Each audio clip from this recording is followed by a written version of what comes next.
বললেন। তখন কিন্তু বাবাজান কাঁদতেছে যে আমি কি আমার জীবনের শেষে মসজিদের উরুসটা করে যেতে পারবো না। সম্মানিত আশিক রাসূলেরা, আমরা যে তরিকা করেছি বাবা চন্দ্রপুরী রহমতুল্লাহ দরবার শরীফে, আমাদের তরিকাটা ছিল নকশবন্দি মুজাদ্দিদি তরিকা। আমরা নকশবন্দি মুজাদ্দিদি তরিকা করতাম। মুর্শিদ ইন্তেকাল করার পূর্বে শেষ উরুসে 83 শেষ উরুসটা যেটা ছিল, আমি আসলে উরুস করার পক্ষে ছিলাম, কারণ বাবাজান ছিলেন অসুস্থ। বাবাজানকে অসুস্থ রেখে আমার পক্ষে উরুস করা সম্ভব ছিল না।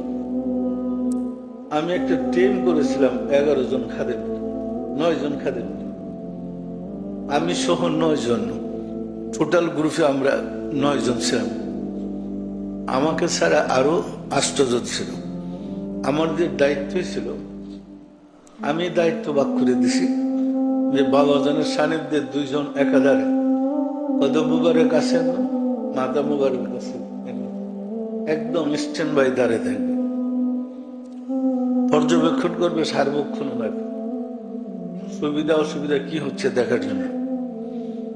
আর আমি আবার জাকিররা গেলে তাদের নালিশও শুনতে হয়, দরবারও চালাইতে হয়, সব আবার এখানেও পরামর্শ দিতে হয়।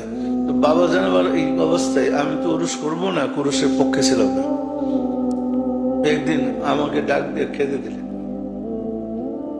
বললেন মা বাবা, আমার মৃত্যুর আগে কি আমার মসজিদে একটা উরুস করে যেতে পারবো না? আমি বললাম জি পারবেন, তাহলে উরুসের ব্যবস্থা করেন। আমি বললাম আমরা উরুস করব আর আমার মসজিদ অসুস্থ থাকবে, এটা কি করে হয়? আপনার দয়া করে ভালো হন, আমাদেরকে সুযোগ দেন উরুস। বললেন। তখন কিন্তু বাবাজান কাঁদতেছে যে আমি কি আমার জীবনের শেষে মসজিদের উরুসটা করে যেতে পারবো না। আমি বললাম ঠিক আছে পারবেন, আপনি যেমন চান তেমন ভাবে। ওই উরুসটা আমি এত প্রচার করছিলাম সারা বাংলায়। আমি অতীতে আরো অনেক উরুস করেছি এখানে, এত বেশি প্রসার করতেছে ওই বছর, মানে কল্পনার বাইরে। তখন উরুসের অনুষ্ঠানে আমরা আনুষ্ঠানিক ভাবে স্টেজে একটা চেয়ার মুবারক রেখে ওখানে শুধু লেখা আছে ইমাম, যে সিংহাসনে বাবাজানকে বসাইছিলাম ওইটাতে ইমাম লেখা আছে। পরে উনি বসার পরে আনুষ্ঠানিক ভাবে সকল জাকিরদের সামনে বাবাজানকে আমরা একটা শ্রদ্ধাঞ্জলি দিয়েছিলাম। ওইটা ইঞ্জিনিয়ার হাসিবুর রহমান পাঠ করে শুনাইলেন।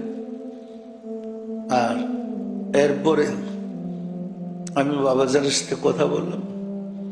আমাদের এখানে ঘোষণা ছিল উনি যুগের ইমাম, আর ওনার তরিকার নাম হবে সুলতানিয়া মুজাদ্দিদিয়া তরিকা। আনুষ্ঠানিক ভাবে ঘোষণা করা হলো। বাবাজানকে বললাম আপনি দয়া করে এটা কবুল করেন। উনি বললেন আমি কবুল করলাম, আল্লাহ দয়া করে কবুল করুন। এইভাবে মূলত আমাদের কাছে তরিকা আসছে।